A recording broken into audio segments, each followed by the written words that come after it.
जय श्री राधे। आज बुद्ध पूर्णिमा है। आज के दिन, बुद्ध पूर्णिमा के दिन ही महात्मा बुद्ध का जन्म हुआ। आज के दिन ही उन्हें ज्ञान की प्राप्ति हुई और पूर्णिमा के दिन ही उनका निर्वाण हुआ।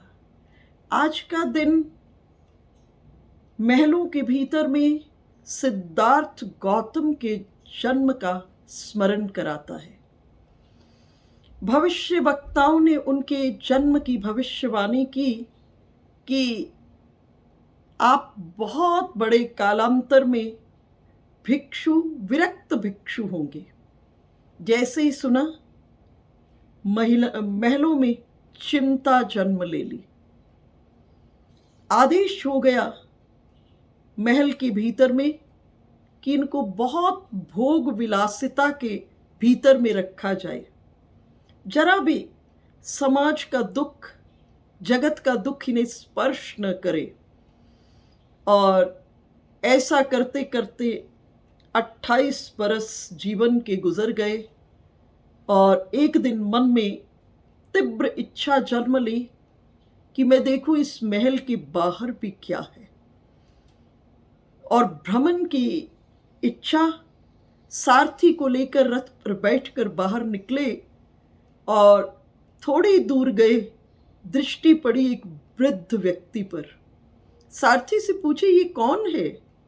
सारथी ने कहा, महाराज, ये बूढ़ा हो गया है। सिद्धार्थ ने पूछा, क्या मैं भी ऐसा हो जाऊंगा?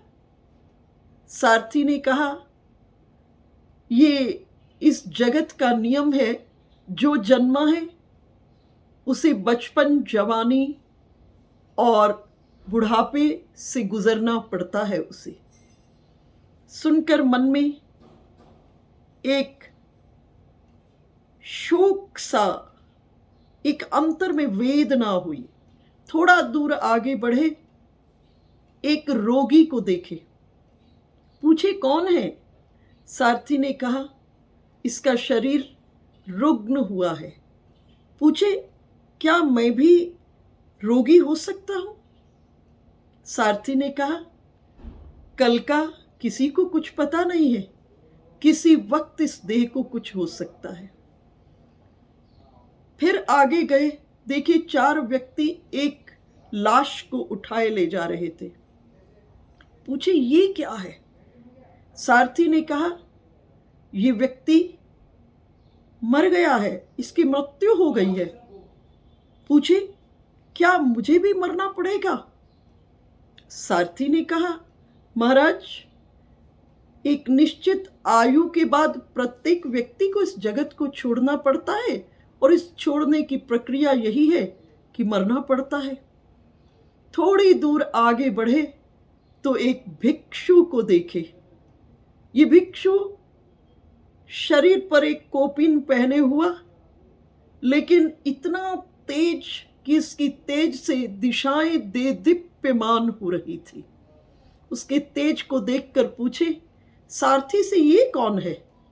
सारथी कहे, ये भिक्षु है। इसने अपने जीवन के भीतर में आत्म तत्व को, परमात्म तत्व को जान लिया है, इसलिए इसके भीतर से जो तेज प्रकट हो रहा है वो आत्मा के भीतर में विद्यमान परमात्मा का प्रकट हो रहा है। ये सदैव आनंद के भीतर में है। और महात्मा उस दिन सिद्धार्थ के अंतरंग में ये विचार जन्म लिया कि मैं भी इस शाश्वत सत्य को जानूंगा, मैं भी मृत्यु पर विजय प्राप्त करूंगा, मैं भी सुख और दुख से उपराम होऊंगा। और सिद्धार्थ चल दिए और चलने के बाद सिद्धार्थ कठोर साधना। सिद्धार्थ अभी तो महलों में वापस आ गए थे, लेकिन जिस दिन घर में पुत्र जन्म लिया उसी रात सिद्धार्थ निकल पड़े। कठोर साधना, और इस साधना को करते करते शरीर जीर्ण शीर्ण हो गया। एक दिन गया में फल्गु नदी, जिसमें बहुत थोड़ा जल था, इतना देह कमजोर हो गया था कि थोड़े से जल से अपनी रक्षा न कर पाए, जल इनको बहा के ले गया और बहते बहते एक वृक्ष के, नदी के किनारे पर एक वृक्ष से जा लगी। और तभी एक सुजाता नाम की लड़की आई, उसने बुद्ध को खीर दी, कहे बुद्ध खीर खा लो।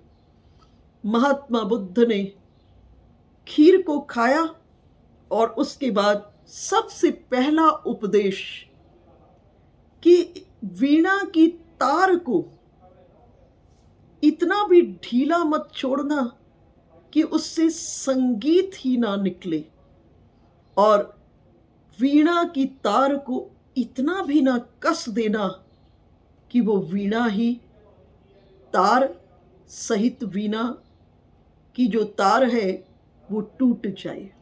प्रथम महात्मा बुद्ध का सिद्धांत, अर्थात जीवन के भीतर में मध्य मार्ग को स्वीकार करो। जीवन के भीतर में एक बैलेंस को अचीव करो। इतना ज्यादा नहीं त्याग कि उस त्याग में आप बच ही न जाओ।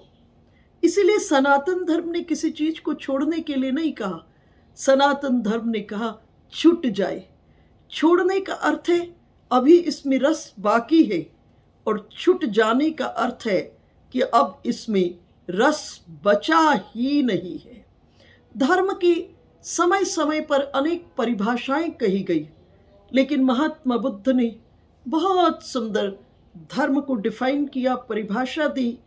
कहे जैसे एक पक्षी को आकाश में उड़ने के लिए, सम्यक रूप से उड़ने के लिए 2 पंखों की आवश्यकता है, उसी तरह से सम्यक रूप से हमारे जीवन में धर्म अवस्थित हो, उसके लिए एक प्राणी को 2 पंखों की जरूरत है। बाहर में करुणा और भीतर में ध्यान। और जब तक बाहर में करुणा नहीं होगी, जीव मात्र के प्रति करुणा नहीं होगी, तब तक भीतर में ध्यान टिक ही नहीं सकता, भीतर में ध्यान उतर ही नहीं सकता। महात्मा बुद्ध के अनेक सिद्धांतों में से कुछ मुख्य मूल बातों पर चर्चा करते हैं। प्रथम, दुनिया के भीतर में दुख बहुत है, दुनिया दुख से भरी है, और दुख का मूल कारण क्या है? इच्छा। दुख से दूर होना चाहते हो तो इच्छाओं से अपना छुटकारा कर लो। जैसे ही इच्छाओं से मुक्त होते हो, आप दुख से दूर हो जाते हैं। दूसरा मुख्य जो शिक्षाएं हैं महात्मा बुद्ध की, दूसरी शिक्षा कि जीव के जीवन में सुख और दुख जो है वो उसके कर्म पर निर्भर है। मनुष्य के जीवन की स्थिति उसके कर्मों पर आधारित है। आज के कर्म ही भविष्य के सुख और दुख का निर्माण करते हैं। महात्मा बुद्ध ने एक अष्टांग मार्ग का प्रतिपादन किया। अष्टांग मार्ग में मुख्य बात महात्मा बुद्ध की जो है कि जीवन में बैलेंस आ जाए। श्री कृष्ण ने भी इस बात पर बहुत बड़ा बल दिया है। श्री कृष्ण स्पष्ट कहे कि जो बहुत अधिक खाता है वो भी योग नहीं कर सकता, और जो बिल्कुल नहीं खाता वो भी योग नहीं कर सकता। योग कौन कर सकता है? जिसके जीवन में संतुलन आ जाए। युक्ताहार विहारस्य युक्ता चेष्टते कर्मसु। जिसके जीवन में आहार भी युक्त है, अर्थात बैलेंस है, जिसके जीवन का विहार भी बैलेंस है, वही जीवन के भीतर में योग कर सकता है। तो महात्मा बुद्ध ने अष्टांग योग का, अष्टांग मार्ग का अपने शिष्यों के लिए अपने भिक्षुओं को आदेश किया। इसमें सम्यक दृष्टि, हमें जीवन में एक सम्यक दृष्टि मिले। सम्यक दृष्टि का अर्थ है हमारी न तो ज़्यादा गुणग्राह्य और ना ही ज़्यादा दोष दर्शन करने की दृष्टि हो, हमारी एक सम्यक दृष्टि हो। उस सम्यक दृष्टि में हम दोष और गुण दोनों से उपराम होकर के उस शाश्वत, उस करने वाले पर और उस कर्म के परिणाम पर हमारी दृष्टि जाए, तो सम्यक दृष्टि। उसके बाद सम्यक वाणी, वाणी भी सम्यक अर्थात बैलेंस वाणी के भीतर में, ना तो बहुत ज़्यादा उस वस्तु स्थिति में उलझकर बहुत ज़्यादा प्रसन्न हो जाए, उस समय भी हम न समझ पाए और हम नाना प्रकार से किसी वस्तु स्थिति में प्रवेश करके दुखी हो जाए। सम्यक वाणी, बैलेंस्ड वाणी जितना उपयुक्त हो, जितना आत्म कल्याण के लिए ज़रूरी हो, बस उतनी ही वाणी का हम अपने जीवन में उपयोग करें। सम्यक वाणी, सम्यक संकल्प, हमारे संकल्प भी सम्यक हो, बैलेंस्ड हो।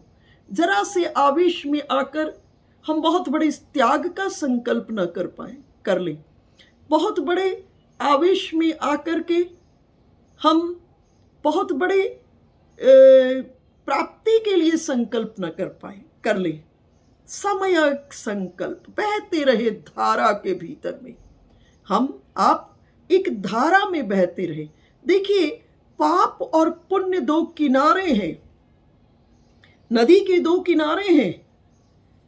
एक व्यक्ति ने पाप रूपी किनारे को पकड़ लिया है और एक ने पुण्य रूपी किनारे को पकड़ लिया है।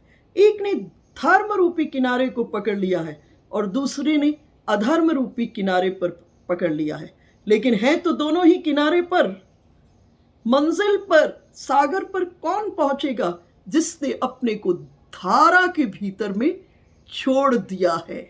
इसलिए सम्यक संकल्प, सम्यक आचरण, सम्यक आजीविका, सम्यक प्रयास, सम्यक संचेतना और सम्यक एकाग्रता, ये अष्टांग मार्ग अपने भिक्षुओं को महात्मा बुद्ध ने दिया है।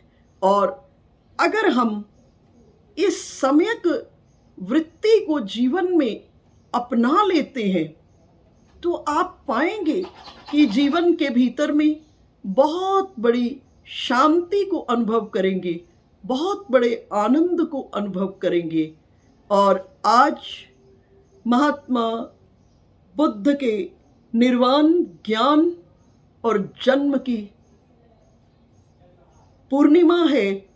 हमारा पुनः महात्मा बुद्ध के, जो भगवान के 24 अवतारों में से एक अवतार है, हमारा कोटि कोटि प्रणाम, नमन उनके चरणों में और उनके द्वारा दी गई शिक्षाओं को अपने जीवन में जहाँ जहाँ हमारे जीवन में उसकी उपयोगिता, आवश्यकता है, हम उसको अपनाएं।